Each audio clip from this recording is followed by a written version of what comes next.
Hello there and welcome to this vlog of August 2022.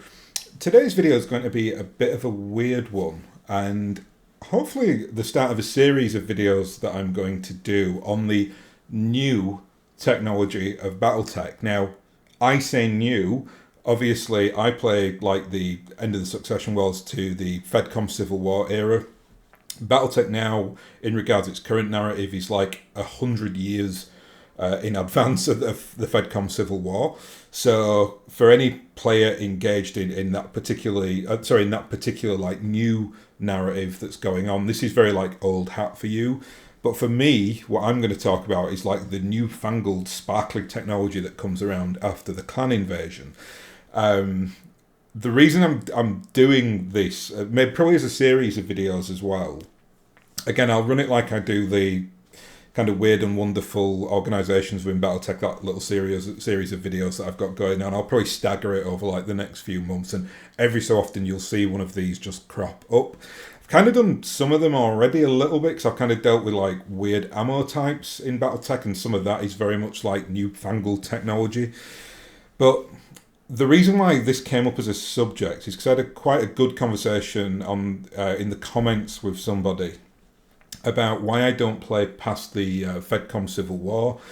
And it sounds like I'm being very negative when I say that, and I suppose it is, because it's restrictive in regards to what I'm willing to engage with. And I make no secret of it. I don't like BattleTech after the FedCom Civil War. I think it's pretty terrible, and it's not a BattleTech that I that I recognise. However, because I think Catalyst have done like a really good job actually of like, giving life back to the IP over the last like 5 years, it may be that eventually I do kind of just segue into 3150, but I kind of just ignore all the bits between the end of the FedCom Civil War going up to that like Ilkhan era, because I've read quite a bit on it and it just doesn't, speak to me. It's all I can say. But to kind of, again, not to put too much of a dampener on it, I wanted to do more of like a positive video on like the new aspects of battle technology that I really like post-clan invasion. And this kind of ties together with lore as well, because obviously when the clans invade, they're so crunchy and like so competitive, and they've got such an advantage on the battlefield that, and this is probably true to how like real life would be as well, it takes the inner sphere like several years to kind of get to get equilibrium, easy word to say, with the clans by developing their tech base. But obviously they go in a different direction, so they start to create like the master slave C systems, where you can get like, you basically negate all your range penalties, or really kind of do yourself a favour with mitigating range penalties anyway. That's really quite a useful system.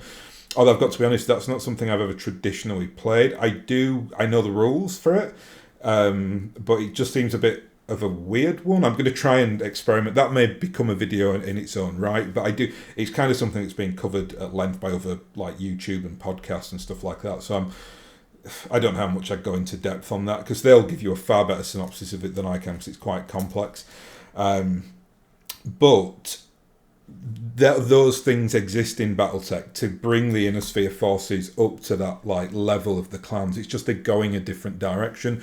So whereas the clans tend to be quite squishy mechs, but they're just like huge gunboats with insane amounts of like damage capacity, the inner sphere are much more like able to do weird and wonderful stuff with technology. Like they're in a way grasping at straws with this new tech, trying to create new systems out of it, and that's two of the things that we're going to talk about today. But like I said, there are things that I don't think are very good, especially like in the FedCom Civil War. I think there are some like weapon systems and electronic systems that I don't like, but there are some real gems in there that, to me, they don't take away from like the core of BattleTech. They're not overtly complex as well. They're not something that you have to like ridiculously track. And unfortunately, some of the new technologies are in BattleTech, so you lose that simplicity within the game system. And I think that's a real shame.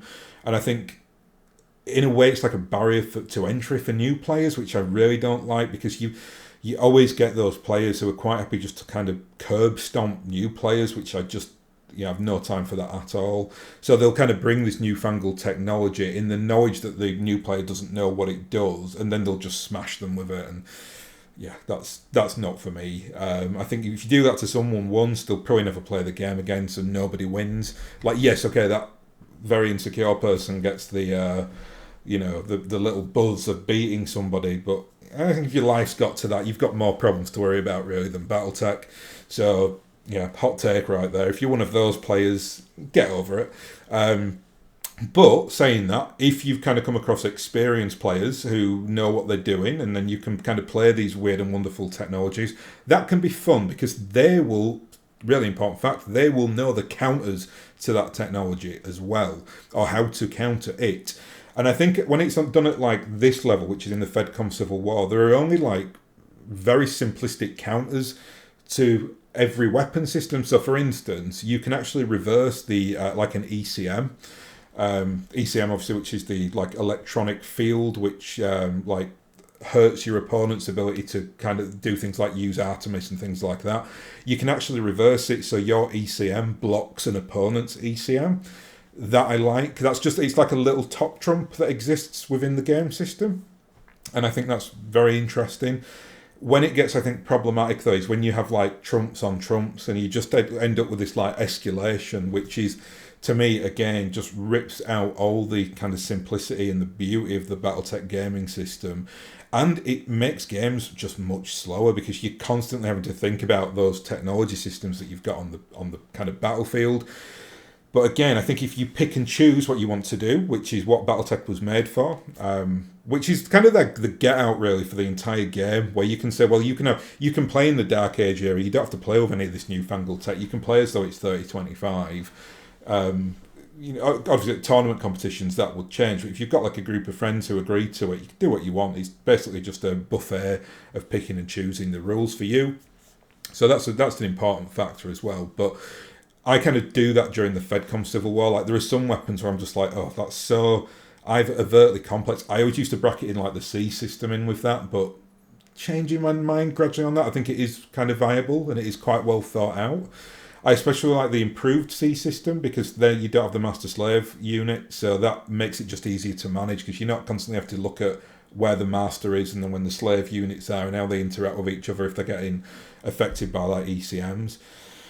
But for today's video though, because we're not talking about C systems today as much as I probably would like to, we're going to talk about what in BattleTech in the Fluff is called Sheng.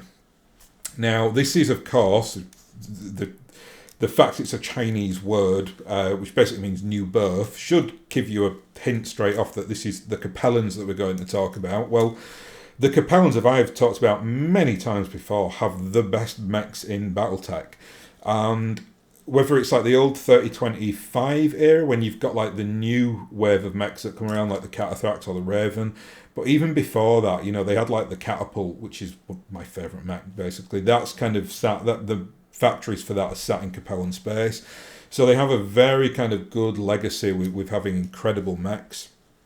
And after the clan invasion, obviously I think there was a concerted effort amongst the writers of BattleTech to really give the Capellans a bump.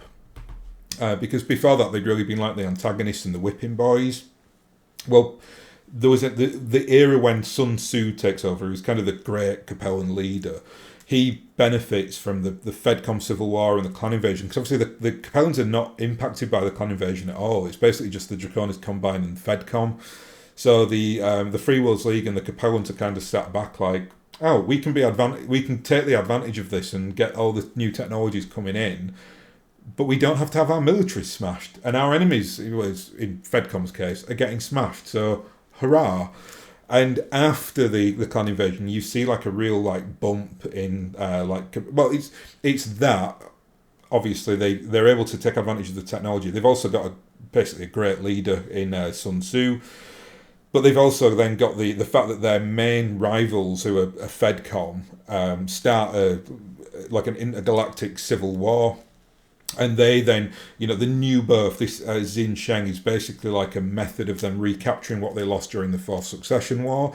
but also creating new mechs and newfangled technologies. And we're going to deal with both of those factors today. As you can see from the wonderful Flex app that's up here, always give a plug to Flex, amazing app. Got a video for that I did a few weeks ago, just on the thing called it the Joy of Flex, or something like that, which kind of demonstrates all the little nuances within this app that just make your gaming experience a lot easier. So what have we got here then? Here is the Tai to Sang. I'm going to put this on record. So here we are. I live and die by this statement. The Tai to Sang is the crunchiest mech in all of BattleTech in the eras that I play. It's an absolute monster, and I said previously, like, you shouldn't be curb stomping new players. I would even say, if I am ever going to field a side to Sang with an experienced player, I will absolutely give them a heads up, and I will kind of say to them specifically, do you know how triple strength Myomer works? Because if you don't, read up on it, because it's a nightmare to deal with. Now, that's what we're going to talk about today. It's kind of a joint section, this. This is on the Tai to Sang itself, which is an amazing new mech. As you can see there, it came out of 3059, so just prior to the Fedcom Civil War. Again, very much born out of that like new birth ethos that came out of the Capellan, their new way of thinking, and they wanted to kind of create like a new like Capellan doctrine that people could like follow and on board with, and it kind of interrelates with technology as well, because out of that you get mechs that are equipped with what is here, which we've talked about there, the triple strength Myomer. Myomer is obviously the I suppose like the muscle system of a mech, if you want to put it that way. This triple strength though is an absolute monstrosity. So let's just, what I'm going to do, I'm just going to take you on a little bit of a journey here throughout the side saying, because you'll see some weird things on there. You'll see, for instance, it's got like 2 numbers for movement. Why is that the case? We'll see shortly. But you see, first of all, its weapon loadout is really quite effective. All energy, so you've got no ammo problems, anything of that nature. It's got 5 ERM lasers, which give a total of 25 damage, and obviously extended range medium lasers, so better than the regular medium laser. Also got the extended range small laser on there as well, which I actually really like, the ERS laser. That extra bit of range I think is very effective, especially for this mech, as we'll get to talk about in a second. It also has a hatchet there. You can see it's very similar to the hatchet man. I think all the hatchets in BattleTech are the same, so they all do like a regular 12 points of damage.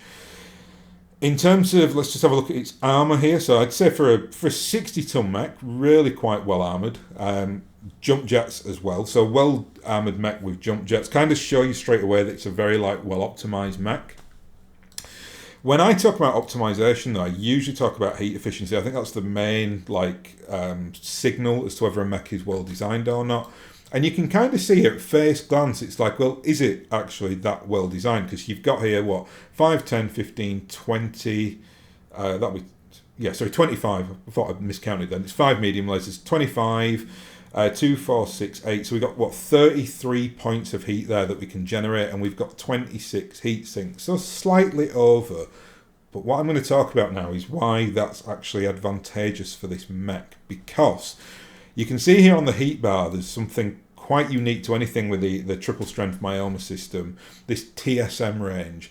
Now, Flex, being the wonderful app that it is, actually builds all this into us. So if you're kind of going upwards in your heat, obviously when you get to 5 heat, you take your first negative there, which is your -1 to movement point. When you get to 9 with this bad boy though, you see everything changes in its stats. So you can see now straight away the triple strength Myomer section has gone red, presumably because it's on fire, which gives it its strength. So what does that do to this mech then? So we'll start with movement first of all, where you can see now that straight away the movement has now gone into those second stats that were shown. Slightly different for walking, because we still take the -1 for being at 5 heat, but we get the extra speed anyway. So we're now walking at 7, we're running at 11, and obviously it doesn't impact on jumping. Why it's good, if you can manage this heat properly and keep it around that 9 level. You see, if you get up to 10, then you do start to impact on your movement points then, which is reflected there, because you go back down to 6. So ideally you keep it at 9. But this is the absolute game changer for this mech. Look at what happens to the physical attacks and the Hatchet now. So your Hatchet now does 24 points of damage. Now, it's hard to kind of say how, like, insanely powerful that is. First of all, let's just characterize something which really shows how well designed this mech is. Unlike, say, like the Axeman, which is a mech which has obviously got a Hatchet as well, but you can't use the lasers in its arms and the Hatchet together, which I think is a big design flaw of the Hatchet Man, obviously. So you get one of... the Axeman, sorry. So you either get one of the other. The Capellans are smarter than that, so you can see there are no weapon systems in the right arm here. So you can run up to an enemy, fire all those goddamn weapons, and then you can go in with that 24 points of damage on a Hatchet at a -1 to hit. And keep in mind, if you are hitting with that and you get a headshot, well, no mech in the game, I think, has... I don't know what the maximum is, but you see most mechs have 12 points of armor and structure on a head. So 24 on a headshot will just basically head cap the mech, no danger at all. As will even its punches. Its punches are even head cappers on this one. Even then, the kicks do 24 points of damage, which is just absolutely brutal. I mean... straight away there, you're taking your opponent's going to be taking a PSR roll with a kick. Although I think you'd be more probable to do a Hatchet attack than a kick attack, because just for that potential headshot, which you can't do with a kick because you're on the kicking table. So yeah, like again, that is just... I mean, I've played with the Saisang several times over the last year. In some games that I've just been testing, I'll sit there and I'll just kind of see how it works against a couple of mechs. But then I've played it competitively as well with other people, and it's just... I can't describe it. It's one of those mechs that I think if your opponent just doesn't put in any kind of system for it, or try to mitigate it, if it gets up close to you, it's just a mech that will just cause absolute terror amongst the opposition. Whether it's clan or in a sphere, it's an absolute menace. I love this mech. I've got the old models. I've actually got 2 of the old models. One's now in the Capellan forces, the other one is in the Dust Counters force, because obviously I had to have one in the Dust Counters if I love this mech so much. But it's something that I know that Catalyst Games Labs have said that they don't want to do it in kind of areas anymore, so they're going to move away from doing what they've done previously on the waves for the new plastics, where you've got Succession Wars, and you've got the Clan Invasion. So they're not necessarily going to do Fedcom Civil War next. They're just, I think, staggering it, and they're trying to kind of mop up as many of the classic mechs as they can during Wave 3. So the Saisang is not in that group, unfortunately. I mean, given it's one of my favourite, I'd never say it's one of my favourite mechs, because it's a very late era for me, is this, and I usually play Clan Invasion or 3025, but I think if I was going to give you a list of crunchy mechs, the Saisang would be top of that list, again, for the eras that I play in. So it's a shame we're not getting new plastics, but I've got to say, I think the old model does hold up. It looks very Capellan. It's got that very oriental kind of look to it, big shoulder pads, traditional Capellan mech as well, because it's obviously got the rounded head. So again, it's that no matter how much I will claim that I don't like the Capellans, the levels of wonderful mechs that they give us kind of mitigates the fact what a pretty horrifying police state they are. Controversial, but there you go. So yeah, the Saisang, definitely, if you're playing that Fedcom Civil War era and you can get access to it, then well worth a take. Obviously, if you're playing campaigns, Triple Stone Myomer ain't cheap, neither is the Saisang. It's a very, very good mech. It's got the Endo Steel as well, which gives it a little bit of extra cost penalty to it. But if you're just playing one-off games and you're just kind of going in for battle value, it's well worth taking for a 60 tonner. Very, very effective. So there you are. That's triple strength Myomer there. Next up, we're going to look at another system. So not on a new mech here, but this is on an old favourite. This is the Vindicator, which I felt like I had to. What I'm going to talk about, the system on this mech, which is on quite a few different mechs. The Vindicator is because it's just been released in the new beginner pack. I thought it'd be nice just to give it the Vindicator 4L a little bit of a pop here, so a little bit of a put over here. So you can see as well, like there is like coding in the designation of a mech. So the L is usually designated for a mech with Lao. So Capellan. So in this case, designed in Capellan space, and it's like the fourth version of the Vindicator. Well, no, it doesn't necessarily go like that, but who knows what the factory were doing. It could have been variant 4.0 or 4.2 or something of what they were doing at, when they were trying to get this mech to work. Or it might be that the previous line, the 3L, it's the upgrade from that. So many reasons why it can be called that, but the L definitely stands for Liao. In terms of its weapon loadout here, you see the 4L is basically just like a real major upgrade from the regular Succession Wars Vindicator. So first of all, it moves a lot quicker. So it's a 5.85, which is really good. I think the standard Vindicator is just a 4.64. That's because presumably it's got an XL engine on there, which it does, and an extra jump jet as well, which is nice. Always nice if you've got kind of equilibrium between walking and jumping. You do find on some mechs that changes. I'm thinking the traditional Shadowhawk has 5 for walking, 3 for jumping. Not a big fan of that. It's nice to have them the same so that you can jump as far, or at least, as you can walk. Weapon loadout super strong. So ERPPC, medium pulse laser, ERM laser. I quite like that combo because you get the option of doing the the extra range damage with the ERM laser, but the M-pulse laser, which I know everyone buries the inner sphere M-pulses, but I actually don't mind the M-pulse laser. It's obviously a close quarter weapon. You only use it when you're really up and close to an enemy, but it's not as hot as a regular laser, and you get that -2 to hit as well. So I think in the right hands, the M-pulse laser can be quite effective. Little LRM5 on there, which works very nicely with the ERPPC, and just lovely there, Guardian ECM, which is never a bad thing to have on a mech, with the advantages that you get from it. Or as with ECMs, you can actually you can switch it onto offensive mode to close other people's ECMs down, so you can use it either for your own advantage or to close down other ECMs from your opponent. So always useful to have a Guardian on your mech. In terms of I suppose efficiency ratings here, it's got 26 heat sinking, which is that works really quite well. There, it has an alpha strike of 26. Obviously, if you jump in, that will get you up to 31. But not too difficult, just to kind of drop off firing the impulse, and that kind of negates that. So really, really quite efficient mech, which is what you'd expect from a Capellan mech. Yeah, Capellans and efficiency really do go well together. So what are we going to talk about here? Where is the special thing that I'm going to talk about? Well, it's kind of hidden away at the top here, and it's stealth armour.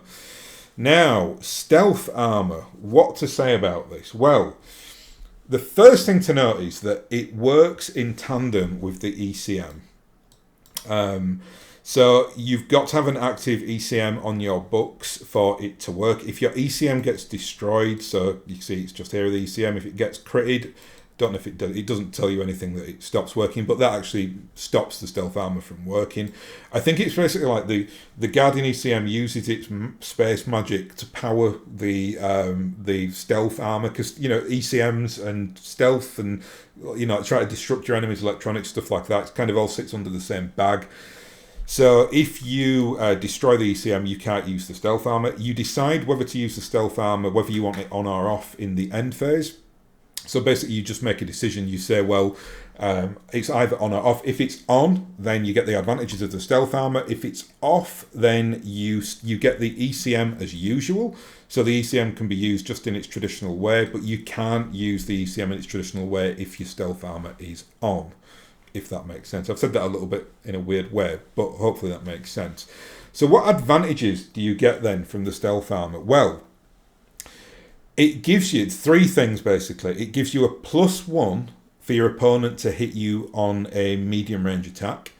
It gives you a +2 on a long range attack, and it means that your mech cannot be used as or cannot be targeted as a secondary target.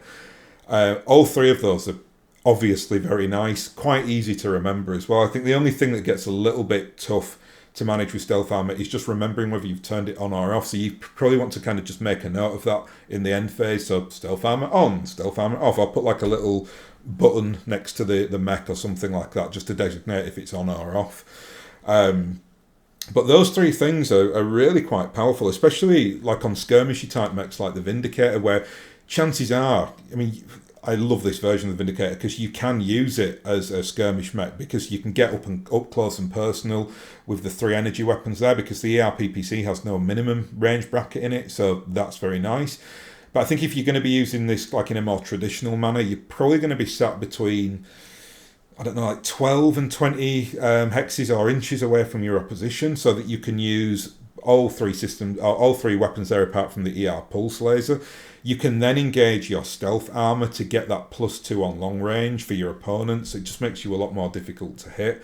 So it's a really, really like nice little system to use, like a defensive system. You know, the triple strength Myomer is very much an offensive system. This is like a defensive system, and I think both of them, you can get mechs where you can get both triple strength Myomer and stealth armor on there, which is always an interesting combo because then you kind of get the absolute apex of like the new defense and offense technology. In hindsight, I probably should have showed one of these mechs. I can't remember which ones have it, but it's certainly listed in the like the Fedcom Civil War tech manuals that I've got. Like there are mechs that are listed with that, like both those specialities and technologies, which is great. So that's the stealth armor really. It's very I like that. So it's not too complex. It gives you a very nice advantage. So what then is the negative for stealth armor? Because there's going to be one like with a triple strength Myomer, where you basically have to keep the mech running hot, and potentially, you know, if you get too hot, you obviously get all the problems that come with that. There's also a heat like penalty with this triple strength. Sorry, not triple strength, with the stealth armor as well, and that's that when you activate it, you have to have 10 points of heat in the next heat phase. That then becomes, it's not necessarily problematic because if you, let's say you are running this mech as like a long range attack vehicle, yeah, ERPPCs from the Insphere, they do generate a lot of heat, 15 heat, but if you're just using the ERPPC, maybe the LRM5 and then the stealth armor on top of that, and you've not jumped, you're going to be generating in and around 26, 27, 28 points of heat, 26 heat sinks, so not a massive problem. On some mechs, the stealth armor can be pretty useless because it's just like it might be like a laser bolt, just generates a lot of heat, and just to use the stealth armor will really kind of detract from your offensive capability. But that's the negative here. So you have to pay it off with which is, heat is basically the gold coins of BattleTech. So it costs you 10 gold. Well, no, you'd have to spend 10 gold coins to use the stealth armor, but well worth it, especially on mechs that are efficient like this, where you have got some like heat efficiency. You've got like a good weapon system ratio where they're kind of all interacting well with each other, like in this case where you can either go in for a close combat skirmish or you can keep at range. So there you are, really. That's two of the newfangled weapon systems from the eras that I play in. There are plenty more of them, some of which I think these are my two favourite, I'd say, when I've played on tabletop before. Really kind of interesting systems. It makes things a bit more fun as well. Like the base game of BattleTech, when you play a lot of 30-25, it can get a little bit samey, so it's good. When the clans come in, you get that change. And then the third change, which I love, is then that when the Innisphere get up to the clan level of tech, and they really start to kind of develop these weird and wonderful systems. So I think, again, when you go beyond that, to me, it's just like a bridge too far. It's just like, oh, what do I have to know now? Because even like playing in the Fedcom Civil War, it can be complex. It can be a little bit derpy. You can meet opponents who are quite happy to bring like really weird and wonderful technologies, which you're like, oh, why are they doing this to me? They're like ruining the game, so they just have to track so much more. So that can happen, so just be wary of that. It's not a massive problem, I don't think, actually, in Fedcom Civil War. I've not come across many systems that do that. But it's when you've got so much of it. Like if every mech that you have has like a special capability, that's when you start getting bogged down in like the minutiae of the game, which is there's that happy medium, right? Like I love classic BattleTech, and it is a game of like very like micromanaged nuances, but don't add too much to it, otherwise I'm like getting a headache. So, like you've got that balance to kind of maintain. But these are two particular systems which I really do enjoy. I'll go and develop this like series. Anyway, I'll probably, again, over the next few months, you might find that the odd video creeps up on certain like ammo types. Although I've kind of dealt with the ammo types already, or certain other like offensive systems. I would like to do the C system, but again, it's just being done better elsewhere, so I don't know how much use it would be me doing that. I think I could talk about it from a lore perspective more, and why the kind of Draconis Combine did it, because it is a very interesting system. Anyway, I think I'll leave that here, so hopefully you enjoyed that, maybe learnt something, maybe now can use those if you've not been doing so, because both of them are very fun. So I'll leave that there anyway, and I'll hopefully catch you again in the next video.